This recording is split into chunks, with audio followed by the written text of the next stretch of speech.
స్కూల్లో పాఠశాలలో పుస్తకాలు అమ్ముతుంటే అనేక సార్లు కంప్లైంట్ చేసినా కూడా డిఓ గారు చూసి చూసినట్టు వ్యవహరిస్తూ ఉన్నారు. మేము చేసిన పోరాట ఫలితంగా సార్ గారు జీవో నెంబర్ 1 ప్రకారం ఎవరైనా పాఠ్య పుస్తకాలు అమ్మితే చర్యలు తీసుకుంటారని చెప్పేసి ఆంధ్రజ్యోతి పేపర్లో ప్రచురణ చేయడం జరిగింది. తెల్లారే మేము ఒక స్కూల్కి వెళ్ళి ఆ పాఠ్య పుస్తకాలను పట్టిస్తే నాకు ఎలాంటి సంబంధం లేదయ్యా, అది జస్ట్ పేపర్ స్టేట్మెంట్ అని చెప్పేసి ఆ డిఓ గారు అన్నారు. మీ అందరికీ తెలుసు, ప్రతి సంవత్సరం ప్రతి ఇయర్ స్కూల్లో సెల్ఫ్ టీచింగ్ డే ఉంటుంది. అందులో ప్రతి ఒక్క విద్యార్థి టీచర్గా పాల్గొంటారు. అందులో ఒక డిఓ కూడా ఒక విద్యార్థి స్పోర్ట్స్ చేస్తారు. ఆ పిల్లలకు ఉన్నంత నాలెడ్జ్ ఈ డిఓకి లేదు. ఎందుకంటే ఈ జిల్లాలో అధికంగా ఈ డిఓ పనిచేస్తూ ఉన్నారు.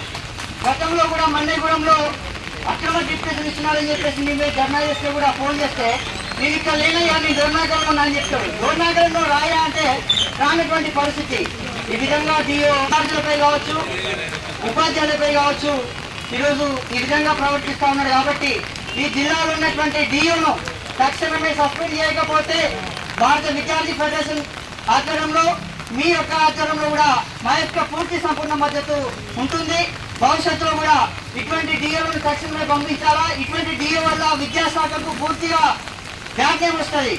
ఈ విద్యా అధికారుల వల్ల ఈరోజు ప్రభుత్వానికి బ్యాడ్యం వచ్చేటువంటి పరిస్థితి ఉంది. కాబట్టి ఈ విద్యాధికారులను తక్షణమే ప్రభుత్వం స్పందించి డిఓను సస్పెండ్ చేయాలని చెప్పేసి మేము కోరుతున్నాం. కాబట్టి మీ యొక్క ధర్నాకు మేము ఖచ్చితంగా మద్దతు తెలియస్తాం. భవిష్యత్తులో కూడా సంపూర్ణంగా సహకరిస్తాం. కాబట్టి మీ అవకాశం ఇచ్చినటువంటి మీ అందరూ కూడా ప్రత్యేక ధన్యవాదాలు.